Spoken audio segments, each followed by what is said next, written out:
I have a gaming mouse here which I bought from AliExpress, and it's cheap, but I quite like it. It's probably not the best gaming mouse you can buy, but it's comfortable. It has a few extra buttons, forward, back, double click, as well as adjusting the sensitivity. I don't care too much about the LED lights, but if I show you, let's plug it in briefly.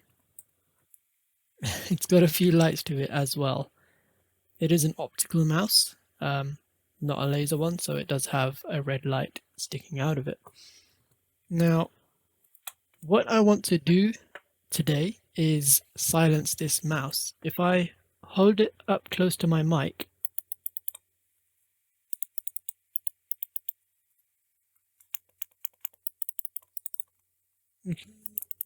you can hear it's quite loud. The problem is when I use this mouse as my primary mouse, so when I'm recording, these clicks actually get picked up quite clearly by the microphone. Let's see if I can do something about that myself. Now, I will admit I have tried opening this up and stuffing it full of cotton wool. a lot of cotton wool to try and pad the source of the noise, which I'll talk about in just a minute. Spoiler alert, it did not work. So I'm going to try something new, and I'm going to take you guys on this journey with me. And I think this can apply to most mice out there. How this would work is inside a lot of these mice, there are micro switches. And that is actually the buttons inside that are being pressed. They are the source of the noise.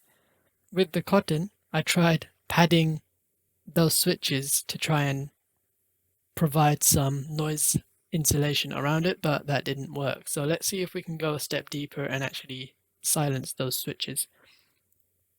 Now, a lot of these mice are built in a similar way. So we'll start off with finding the screws to open this guy up. One way you can do this is if you find any sort of stickers or pads around the mouse, chances are the screws are beneath them. If you run your nails quite hard along one of them, so over here I can feel a slight indent. If you can't, don't worry about it, just take off all of the pads anyway.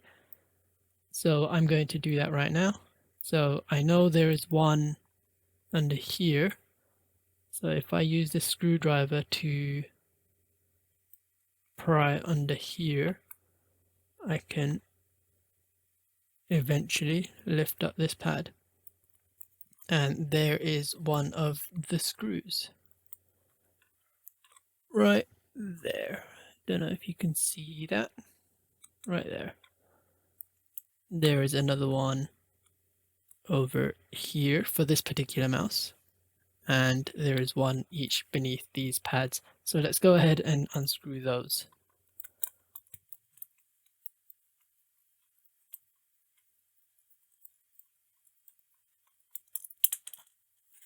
Careful not to lose the screws.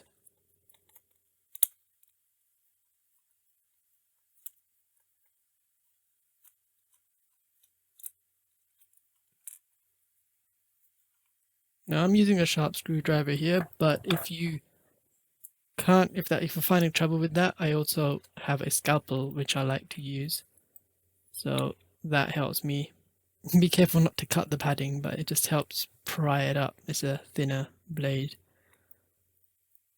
Maybe just to get it started like that.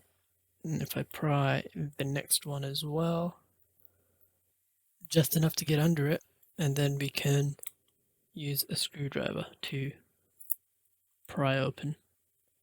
Here's another screw.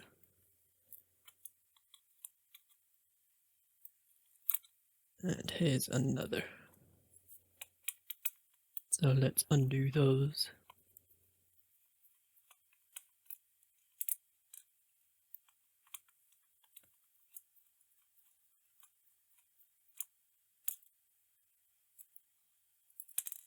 Now I know for this mouse that's all there is, but it might be worth checking under any of the other stickers that are on this mouse, on your mouse as well.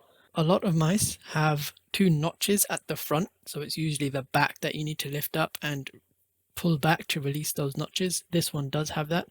So if we pull that, so if we pull the back up, you can see I can't pull it up anymore, and that's because of the notches at the front. So if I slide this backwards, that should release the notches.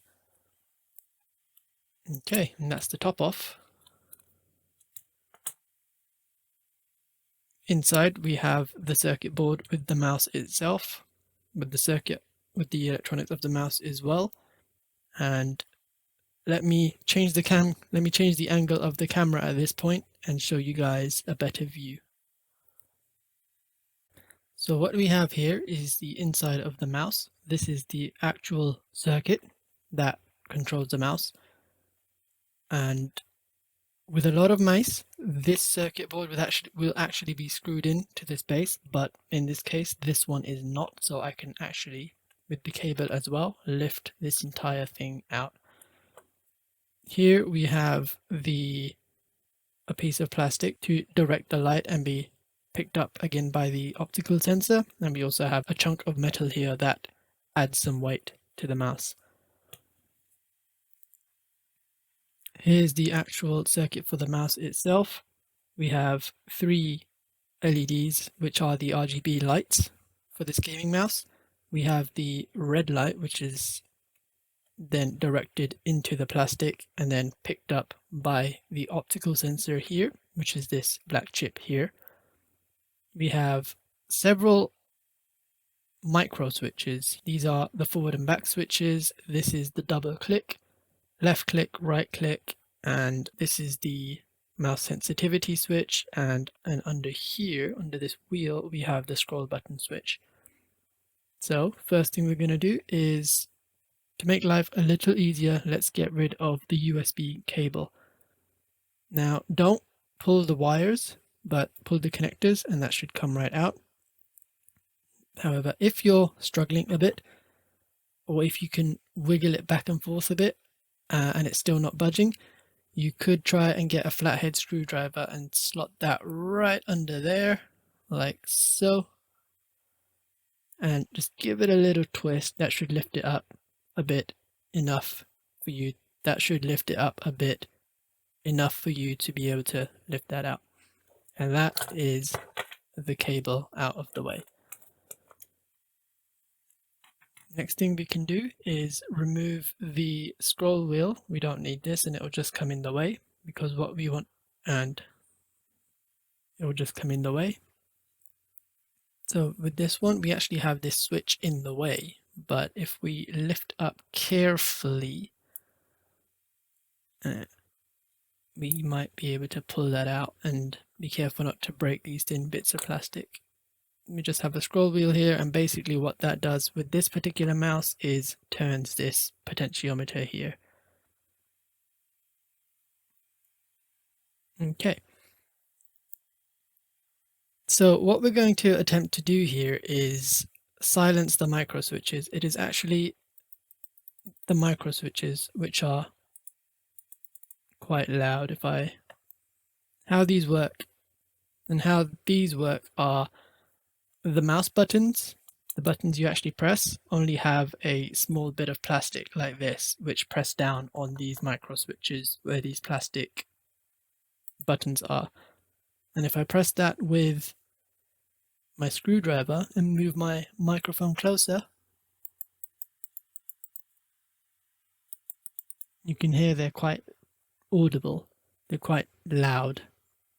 Surrounding them with cotton wool didn't work, so let's try and get inside and see if we can silence them from the inside. One thing I find that helps is, if you look closely, the way these switches are held together is a sort of lid on top of a base, and it's just held together by this little notch. Now what we want to do is get a sharp object like a scalpel and carefully pry this little bit of plastic over the notch. If I go right under there, I'm under, and you can see that has now lifted off. The tricky bit is getting around to the other side. The other one is back here behind this potentiometer. We'll have the same problem with the right button as well. The double click, the sensitivity button I set once and leave, and the scroll wheel I do care about, so it's these three that I would like to change. With the notches released, all we have to do is carefully lift up this lid now, and we can notice the white button piece of plastic has actually fallen through. So one thing I could have done to prevent that is, if I pick this up and show you guys, this is a T-shaped piece of plastic, so if we put that back carefully into here, the wider part goes on the inside, which stops it falling through. And I'm just using a pair of tweezers to do this, like that. One thing I could have done is grab a piece of blue tack and press that onto the button. So if I press it on this way and lift that back up, that will hold the piece of plastic in place, and I wouldn't have to worry about that falling through. And I should have actually done that before I took it off. So if I stuck the blue tack on the micro switch before I lifted this up, they would have stayed in one place. Be careful not to lose this piece. What this plastic bit does is actually presses on the micro switch. So if I could zoom in a little bit closer, that piece of plastic, when you press down on the button, actually presses down on this part of this metal plate. And you can see the left side, zoom in a little bit closer, and you can see the left side over here snaps up and down. Now there's a metal contact on the underside of this metal leaf or metal plate, and when I press this down where the plastic bit hits, you can see that metal bit springs up and down. Now I can actually feel this through the screwdriver, and it is this tactile feedback that you feel through your finger, but that also makes it loud. This is all one big piece, and this bend you can see in the middle is also part of this leaf. It's just it provides a spring action. So how I'm going to attempt to silence this is simply to grab a small bit of paper. This is just a tiny piece of paper that I've cut, nothing fancy.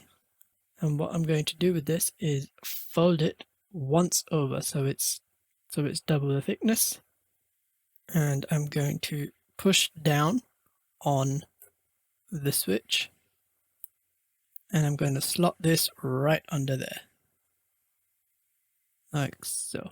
And I'm just going to straighten that up carefully. Be careful not to knock the metal plate off of its supports.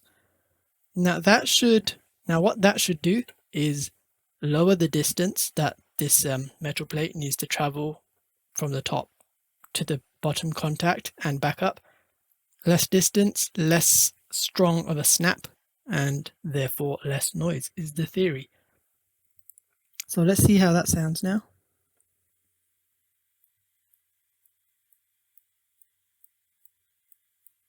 I can still barely feel that, but honestly, I can't hear it. I can just about hear it if I move it very close to the microphone.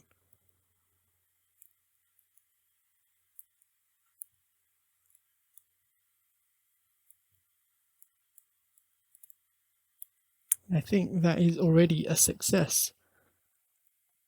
Let's try and get a close-up view of what's going on. You can still see it sort of snapping, and that is giving me a tiny amount of tactile feedback, but the noise is already mostly gone. And so with that, I think we're done. So we're going to carefully make sure the plastic bit is still inside this top bit. Let's leave the blue tack on, and this piece of paper I've cut just as wide as this switch, so that shouldn't provide any problems.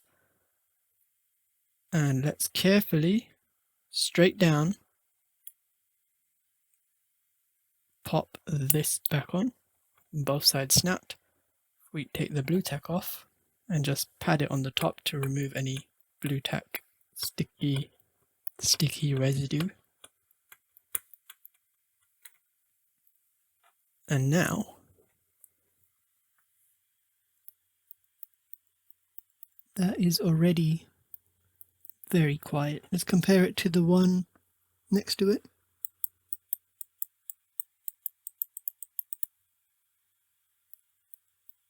And that is a massive, massive difference. I think that's a success. So, and I also want to do that with the right mouse button and the scroll wheel button. So let's go do that now.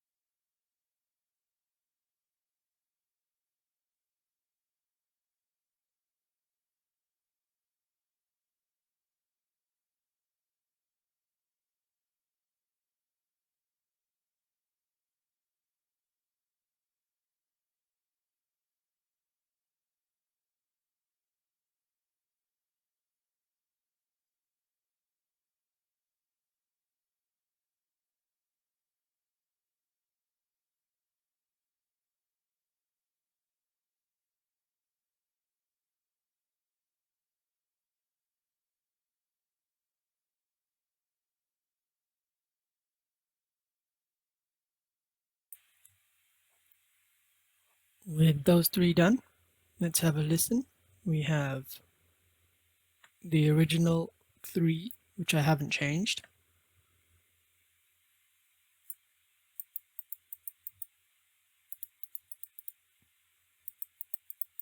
Quite noticeable.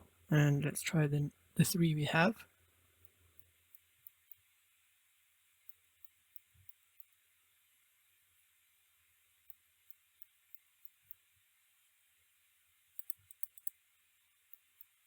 I think that is a massive, massive improvement. So the only thing left to do now is put this back together. Let's start with the scroll wheel.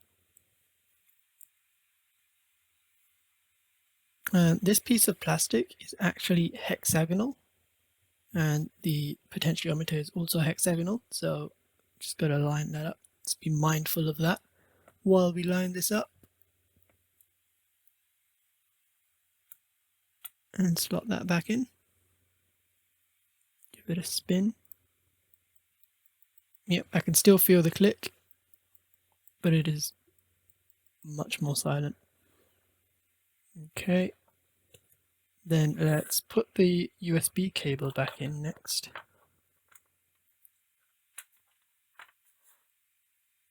Now there's two notches on one side of them, and that goes where this gap is. So just pop the connector right in there. And then we can see a gap in the plastic over here, and that's where the cable wants to go. So and I'm going to run the cable under this through this scroll wheel. There's a T-shape here which goes into this slot right here.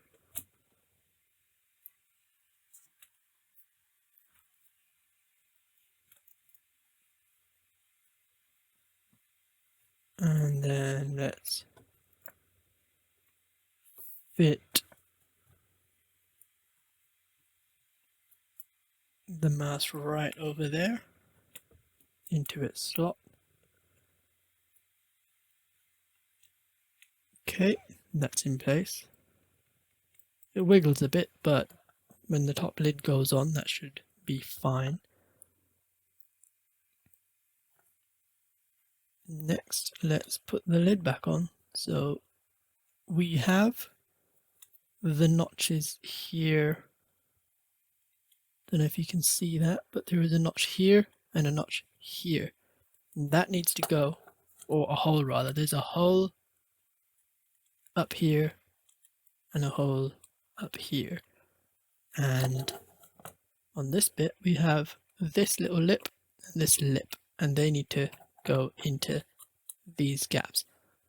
So I'm going to put this down like so. Let's try and drop the front, slide that forward.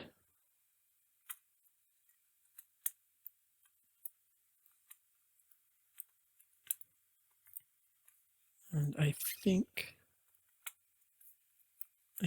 we're in. The back, the sides are all flush. That bit is actually raised, so I don't think that notch is in. So I'm going to try and adjust that. There we go. There, that just snapped into place. Okay, flush all around. Flush enough without the screws. And more importantly, I can't lift the front off, which means the front has engaged. Let's add the screws back in. One under here. One under here.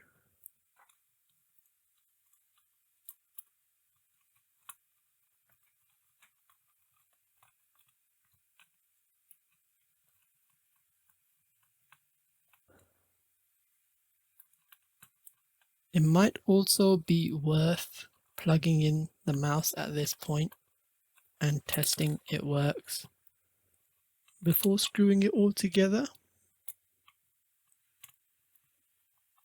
But hopefully I haven't messed anything up in that sense. Okay, once the screws are in, I'm just going to press down and hope these pads are still sticky and cover those screws. You don't want to affect the smooth motion of your mouse. And let's pop that back on there and back on there and just press that down.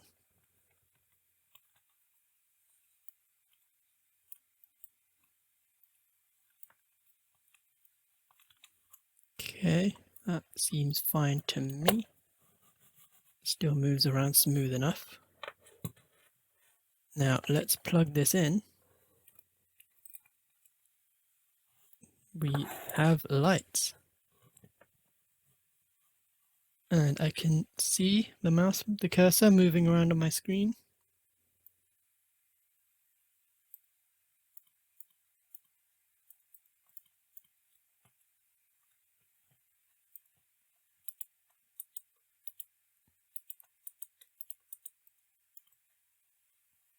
And the buttons still work, and I'm going to call that a success.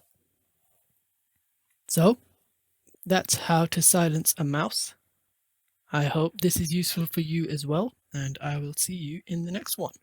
Bye.